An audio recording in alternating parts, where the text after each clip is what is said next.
This is Lady Boulay, and I hope you're having a great day. Thank you for your support. Thank you for subscribing to the channel. Thank you for your thumbs up, for your comments, and thank you for sharing the videos. Thank you for all you do to support the channel. Well, today I've decided to weigh in on the Passport Brothers. Everybody's talking about the Passport Brothers, and I've been listening to a lot of talk about the Passport Brothers, so I've decided that I'm going to put my little 2 cents worth in. These Passport Brothers are Black American men who have become disenchanted with Black American women and decided that Black American women are not this, that, or whatever it is they want in a woman. So they need to get their passports and go abroad to find the woman of their dreams, the woman that's going to be submissive and feminine and whatever else it is they want in a woman. There are those who are criticizing these men, and there's a lot to be said for people who have to go all over the world looking for somebody to like them, because that's what it comes down to. But I'm saying that Passport Brothers should follow their bliss. And the reason I say that is because in my lifetime, there is a lesson that I have learned. It has been long, it has been hard, and it has been painful. But after many, many years and many, many tears, I learned it is not what you go looking for in life. It's what you take with you that counts. You are the most important person in your life, and there is nobody that can do more for you than you can do for yourself. But I think that everybody has to come to that understanding. You have to go abroad. Maybe they have to go abroad to find themselves. You're living in a country with over 300 million people. You're in a race where there is anywhere from 40 to 70 million, because they never count us right. And half of those people are women. And out of all those people, you can't find anybody. So clearly the problem is that you do need to go on a self-discovery journey. And this might lead to what they want. They might actually find what they want, because they'll find themselves in the process. And then in finding themselves, you can find a decent woman anywhere. You can find her in the United States, or you can find a decent woman outside the United States. But the most important person you need to find is yourself. So I think they need to go on this journey. There are a lot of untold stories and unsolved problems in the hearts and minds of Black Americans whose ancestors came through the slave system. And that's called generational. Some people call it a generational curse, but it is generational. And sometimes we don't solve the problems from generation to generation. And the first thing that most people will do is to look for somebody to blame. And if you never come to your own understanding about the part that other people played and the part that you played and what you can do to move your life forward, then you're stuck. And when you're stuck with blaming things on other people, that's a cycle that's very hard to get out of. So again, leaving the country and going to other cultures and dealing with other people and seeing other people's lives, it may give them, these Passport Brothers, a new perspective.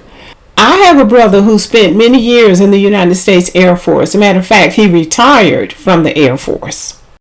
When he was a youngster, he was always into something. He couldn't make up his mind what he wanted to do. He couldn't make up his mind what he wanted to be. We're a large family. Some of us were in college. Some of us were working. Some were still at home in high school. But he was the one that just could not find his way. He didn't know what to do with himself.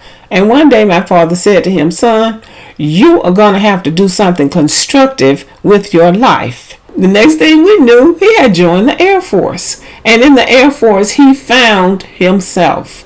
He liked the discipline, which he didn't like before. He liked the authority and the chain of command. And he actually excelled in the Air Force and retired with honors. Really, they trained him, and he actually was proud of his accomplishments, and we were shocked that he did so well in the Air Force. But that's where he found his bliss. he was really happy in the Air Force.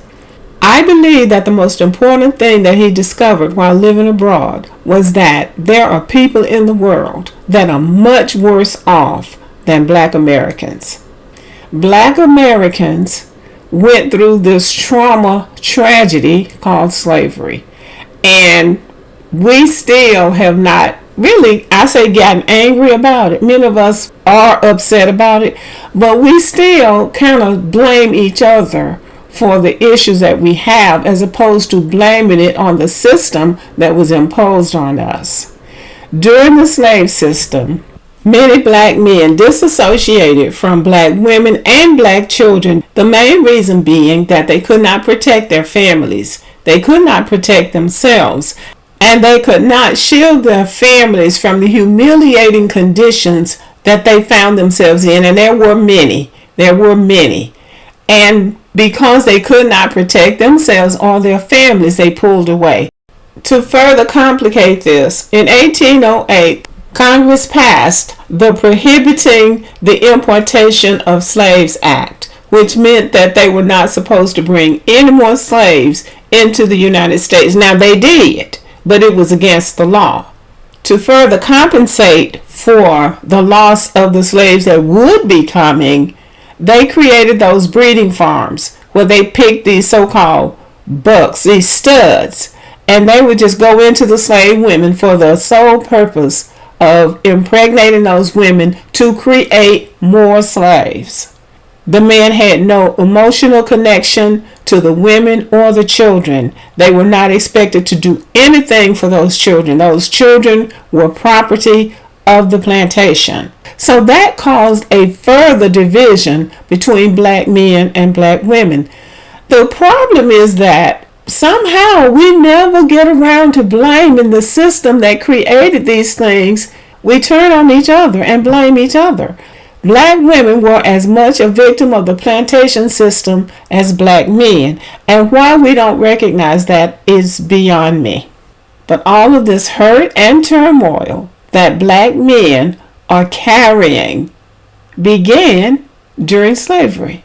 And when you harbor those secrets and harbor that pain and that hurt, from generation to generation to generation, it never gets resolved. And then you just start striking out at the people around you. And I believe that's a lot of what's going on with these passport brothers. So I believe that the passport brothers should follow their bliss. Even if they don't have the money to go, even if you can imagine yourself in another country with all of these wonderful, gorgeous women, I think you should take that journey through your mind. But here is the problem. You're still centering everything on black American women. I listen to this YouTube guy, and he is the only one that seems to be just obsessed with dragging black women down. He was a big fan of Kevin Samuels. When I listen to him, because I do listen to him to see what he's saying, it is very rare that he will complete a video without bringing up Kevin Samuels. He makes a lot of videos about the passport brothers and how they are doing so much better overseas. And he also makes a lot of videos about black men who are dating or planning to get married to white women. In the thumbnail, he'll have a picture of a black man with a white woman, and then he'll have a black woman there with a tear in her eyes, like she's crying over some black man that she doesn't even know. He's obsessed with trying to hurt black women, it seems. He wants black women to be upset because black men are choosing non-black partners. But at the same time, he's still talking about holding black American women accountable. If you are going abroad and you have access to all these other women, why are you still centering your discussion on black American women? They're obsessed with what black American women are doing, and that is unhealthy. It's almost like he and others like him are praying for the downfall of black American women. And there's something wrong with that. So it would be great if they would just go on off and find these women, find your bliss, find your happiness, and let other people be happy. I think black American women will be fine because I don't see the same level of obsession from Black American women toward Black American men. Black women are going on about their business, and I'll verify this by comparing what's trending with Black American men versus what's trending with Black American women. What's trending on social media right now with black men is the passport brothers. These black men that are going abroad looking for somebody to love them or like them or whatever. But what's trending with black women on TikTok is Black Girl Follow Train.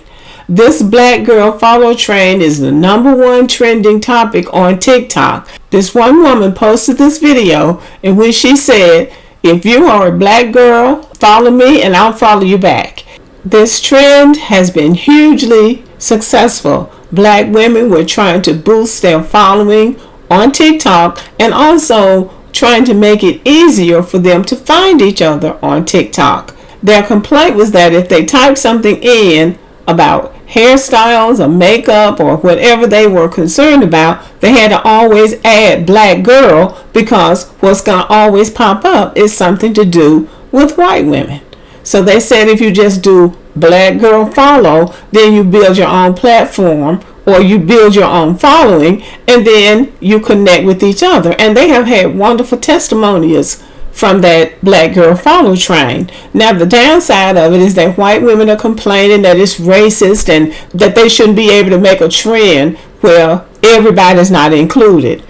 But the bottom line is that black women came up with that on their own, and it is the #1 trending topic on TikTok. So they're not really obsessing over what black men are doing, whether they're passport brothers or not. Black women are getting with the men they want to be with, and they're marrying the men that they want to marry or who wants to marry them, but they're still getting on with their lives and building lives, sustainable lives for themselves. And I think that that is very healthy. On the outside, it might seem that Black American men and Black American women are on divergent paths. I don't think that's necessarily true. I think that Black American men and women are refining their tastes and deciding what it is they like and what it is they need and want in a partner. Self-awareness, a decent level of education and sophistication, along with discipline, respect for yourself, and respect for other people are necessary to build any kind of sustainable life with anybody, regardless to their race, regardless to where they come from. So if you don't have those things going for you, any relationship that you have with anybody, I don't care where you go to find them, is going to fail. So I think that young African Americans are in a very good place. I believe that right here in the United States of America, many Black American men and women are defining on a daily basis who they're going to be and how they're going to structure their lives.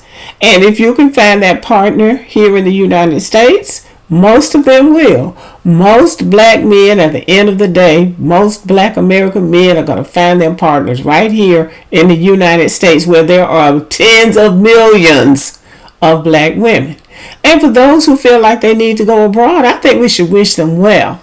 I think that instead of criticizing them or finding fault in what they're doing, I think we should wish them well, wish them Godspeed, and hope that they can find what they're looking for wherever they go.